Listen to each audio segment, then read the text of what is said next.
I hadn't seen Mike in a few months.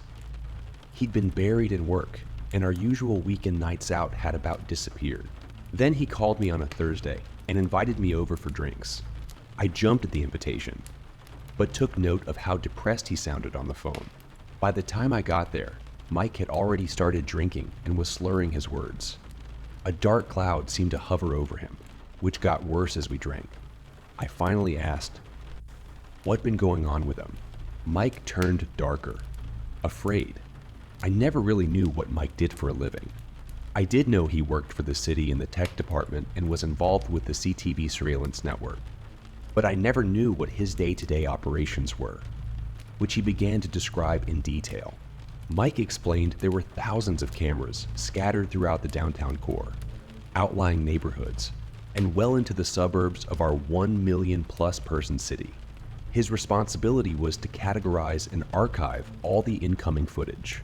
Most of the footage went into very general classifications, was saved on hard drives, and was identified with a lengthy combination of numbers and letters for categorical archiving.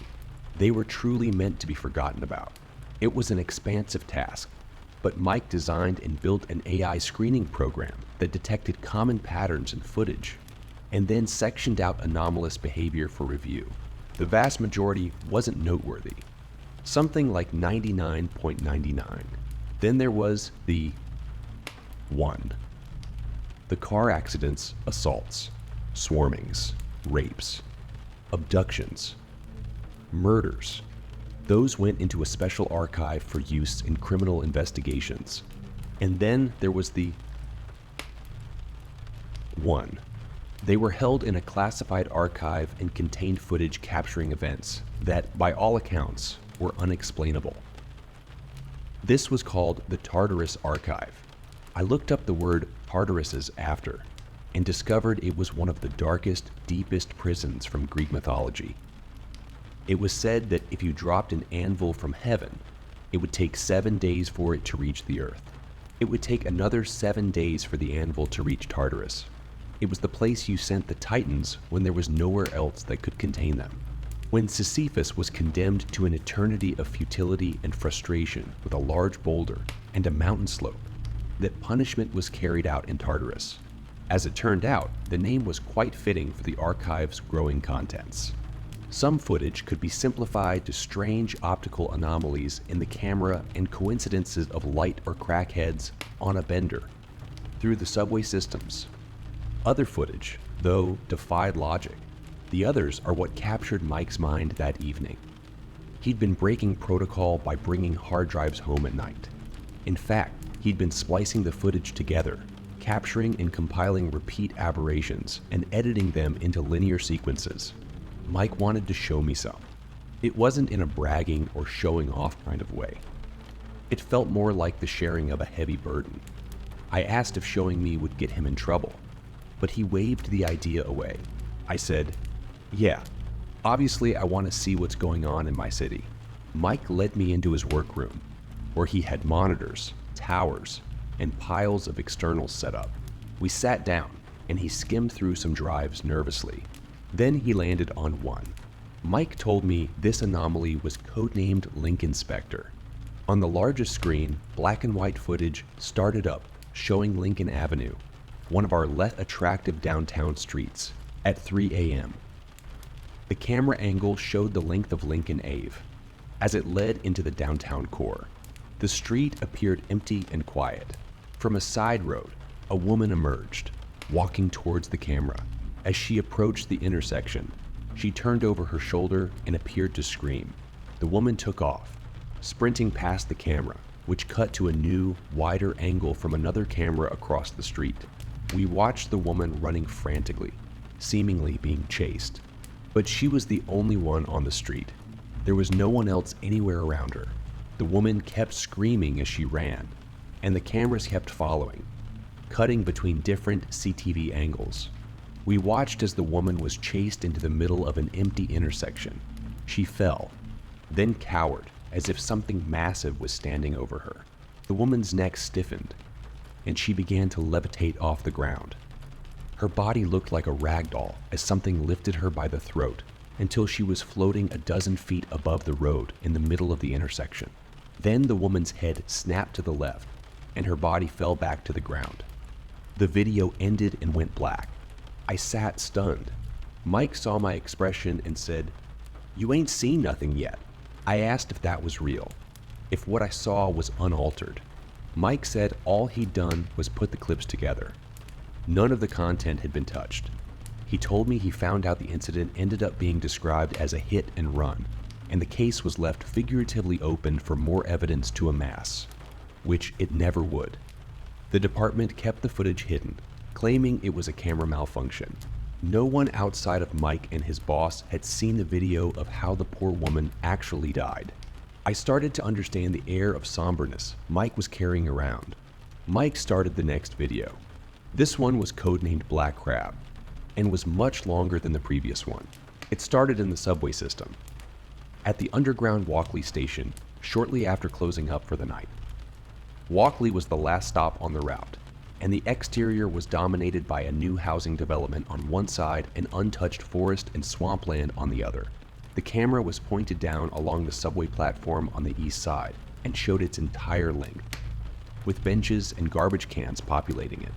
At the far end, the tunnel was filled with darkness. The lights on the platform shut off, and the station went dark. The camera switched to night vision, and everything became visible again. My eyes were trained on the platform, waiting for something to happen. Finally, there was movement. It was coming from the tunnel. It was difficult to identify what exactly it was at first, as its movements were strange and the footage was grainy.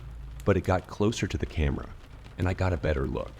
It resembled a human, a man, but he was walking on his hands and feet, upside down, with his back arched and his stomach pointed to the ceiling. He had long, dark hair that dragged along the ground, and he wore tattered layers of old jackets and torn pants. He moved like a crab, jerkily yet quickly and easily, as he made his way to the staircase. The footage was cut to a new camera in the dark hallway leading to the stairs out of the station. We watched the crab walker claw up 2 steps at a time and then crawl over the turnstiles and towards the exit.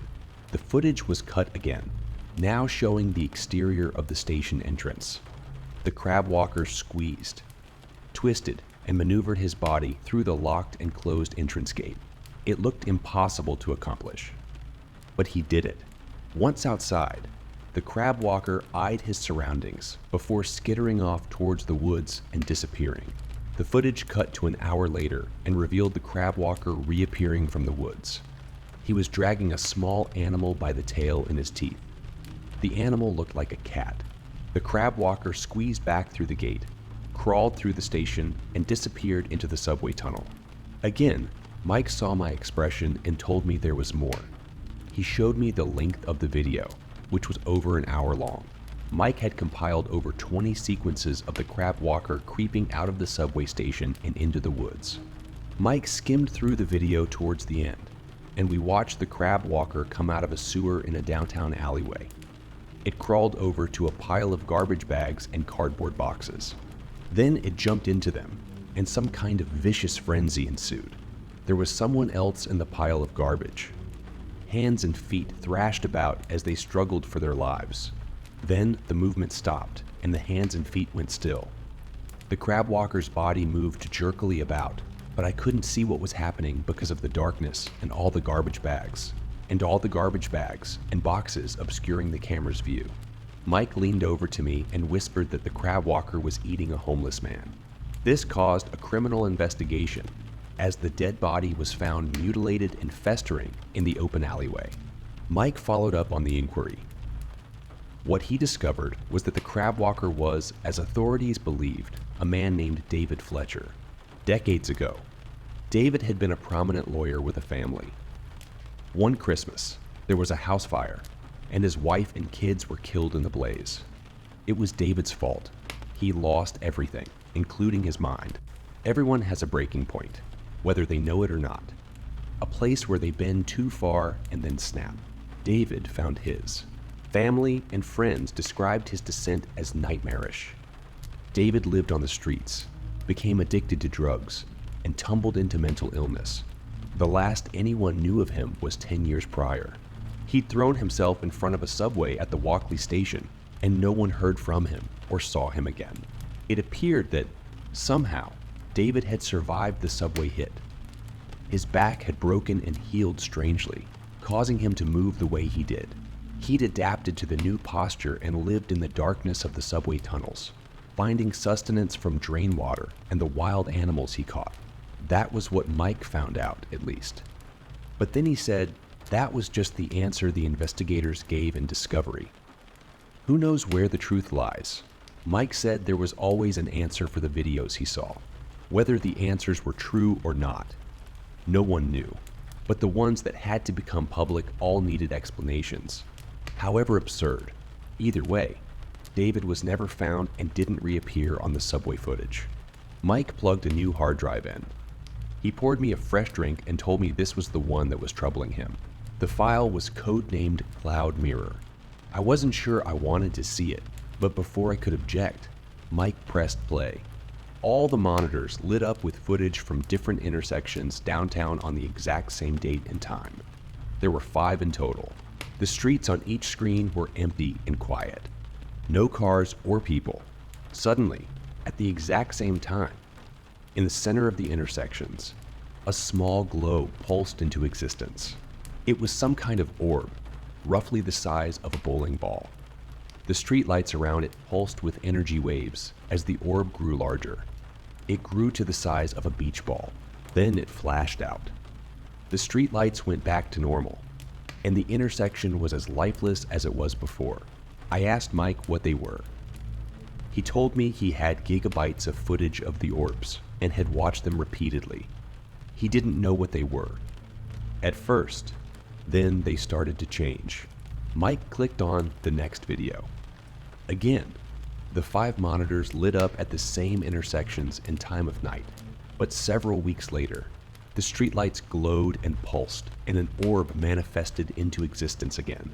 It grew to its beach ball size, but then altered its surface and glow. Something gas-like replaced it, growing outward into a couch-sized cloud of dark gray. One of the cameras was closer, so I got to see the small clouds in detail. It looked like a volcanic eruption wrapping itself around itself. They were large, constantly morphing blobs that curled outward from a glowing center, resembling a mandelbulb fractal as a gaseous-based organism. It was fascinating to see them floating in the middle of the street, so alien to our roads, stop lights, and street lamps. Then they began to move, gliding down empty roads. The cameras cut to different angles, following the clouds on some unknown path, zigging and zagging onto new streets and through alleyways. Then they'd stop. The clouds hovered in the center of their intersection. They'd lower themselves to ground level, standing straight up like a large coffin, holding rigidly to the shape. Their exteriors continued to shift and mold together like magnets made of smoke. Something on one of the monitors caught my eye. Down the street, people appeared. They'd seen the cloud and were walking towards it. The group looked drunk and fascinated by the floating entity, so much so that they were approaching it. As they did, the cloud became brighter. The street lamps around it pulsed. The group was in some kind of trance, staring into the morphing blob. One of the guys in the group stared into it like a zombie, then walked right into the cloud and disappeared. None of the group members tried to stop him. Instead, another one followed him in, and another, and another. All 5 members of the group disappeared in the cloud. Then they reappeared, one at a time. Only they weren't stumbling, boisterous, and drunk now. They were walking upright, using minimal movements. They formed a perfect 5-person circle for several seconds over quick words, then turned and all went in separate directions. Their strides, arm swings, and speed all matched. Another monitor showed a similar situation with a larger group of people, lost in reverie as they marched, one after another, into the cloud. Each monitor shows the same thing now, different. Mike stopped the video. I asked him if he'd shown this to anyone else. He said he hadn't, not even to his one boss, which was a problem. because he had a meeting with his boss in the morning to discuss the missing footage. I asked why he didn't show the footage to his boss. This footage seemed more than serious. People were being replaced by something. Mike sighed and put a new video on. The main monitor lit up and showed a new downtown street. The date was earlier this week. One of the clouds was floating over the intersection. A middle-aged couple were walking nearby, the husband with a slight limp in his right leg. The couple saw the cloud and were sucked in by its aura. They approached it, eyes wide and mouths open. Both the husband and wife entered the cloud and disappeared. After a moment, they reappeared. The husband's limp was gone. Mike turned to me and said, "That was my boss and his wife."